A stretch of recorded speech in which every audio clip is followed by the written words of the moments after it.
All right, students. So this numerical is basically a mix of the topic of capacitance, potential, and Kirchhoff's current law and Kirchhoff's voltage law. So I'll just show you the circuit. It looks very complicated. Students who are preparing for JEE mains especially need to learn this, but students of NEET and board examination are also bound to get benefited by seeing how to solve such a question. Okay, so the level of question is actually JEE mains, but you will benefit if you're a NEET student and board. Okay, so let's go through this question. So this circuit, you can see, right, is made up of some resistors, and you can see some batteries. It's a part of some larger circuit, okay? But we're concentrating on a very small part of that circuit. This is your capacitor, okay? The capacitor is connected between the point A, which is this, and the point B, okay? We have to find the value of energy stored in the capacitor. Let me write the value of capacitance which is available to us. It's a 4 microfarad. Okay, so it's a 4 microfarad capacitor. Now you don't get baffled by the size of the question. Okay, it's simple. To calculate energy stored in a capacitor, what you need is half CV square, right? That's simple.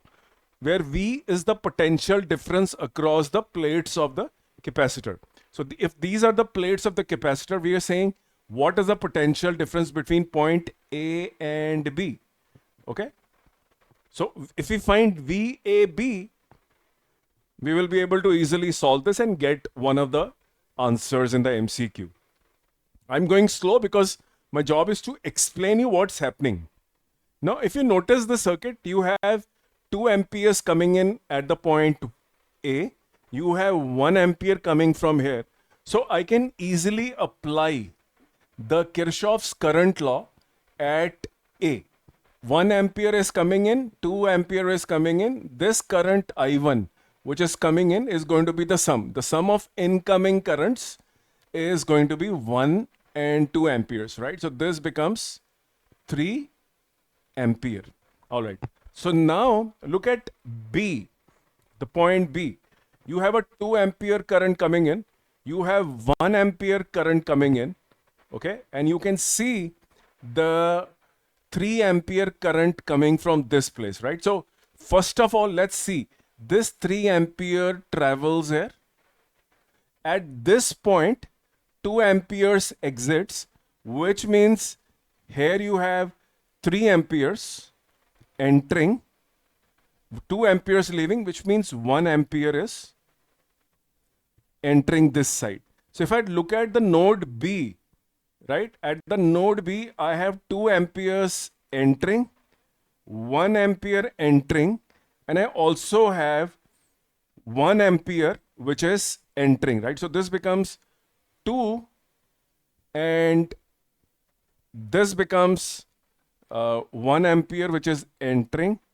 So this is 2 amperes.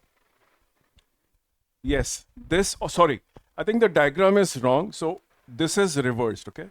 Because the Kirchhoff's current law needs to be managed, right? So the diagram is this 2 ampere I had shown on this side. Actually, it's not entering here. It is leaving the circuit. Now this makes sense. 1 ampere is coming from here. 1 ampere is coming from here. The total input current is 1 ampere and the exit current is 2 ampere. So at the point A and B, what have I done? I have only applied Kirchhoff's current law. That's all. Nothing else. Okay. Now, so what we have used so far is Kirchhoff's current law. KCL being applied at A and B. These are the 2 points where KCL has been applied. Now, if you notice, okay, I'll just remove this sign. I think this will otherwise create some confusion. Okay. It just has 1 ampere coming in like this and 1 ampere from here. The total output is this. Now I have to find the potential difference between VAB in this particular state, right? And remember, the capacitor, some current may be going there for a very transient amount of time, but finally the capacitor acts as a open circuit. It will block. So the voltage across AB, we will have to calculate if we go from here to here. So let's move through this point. From A, let's move to this point. 3 ampere current, 5 ohms voltage. So the voltage drop is minus 15 volts. A is at higher voltage. The current is leaving A, moving towards 5 ohms. After 5 ohms, the voltage drop is 15 volts. So this point is at 15 volts higher than this point. Let's talk about this branch. This is 3 again. So this is 1 ohm. Another drop of 3 into 1, right? This is 1 and this is 3 amperes. Let's move through this, okay? This particular situation.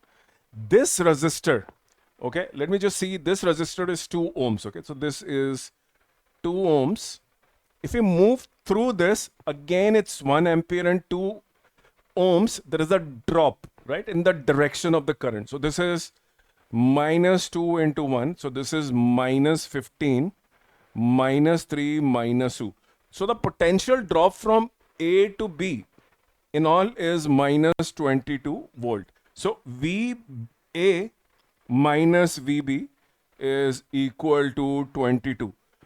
A is at higher potential, okay? From higher potential, the current flows to the lower potential, right? So we move through this so-called, branch number 1 and the branch number 2. So this is a branch, this is the upper branch. Now what do we need to do? We need to calculate the total energy.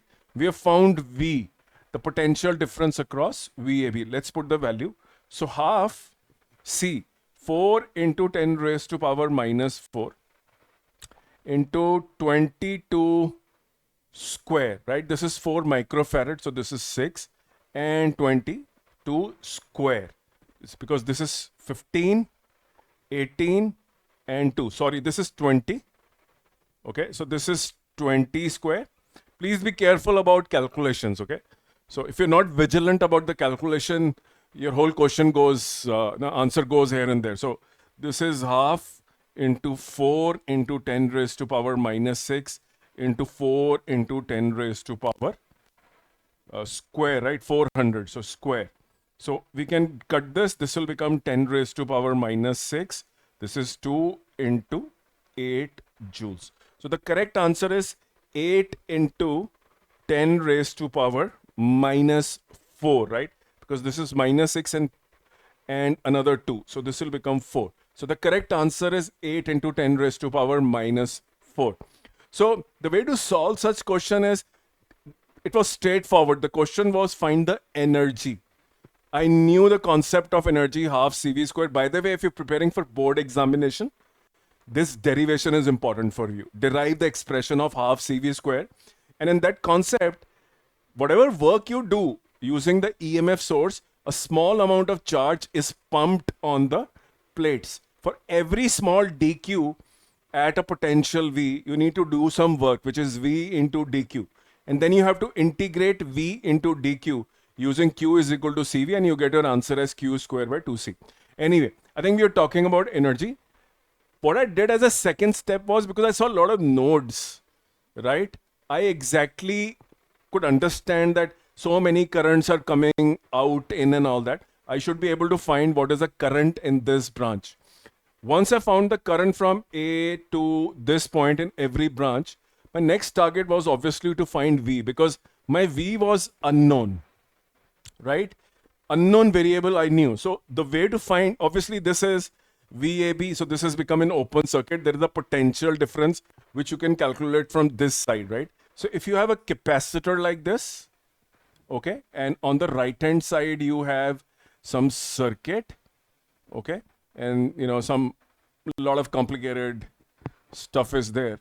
You can find the potential across A and B by calculating the potential across this particular branch. It is same whether you go from this side or you go directly.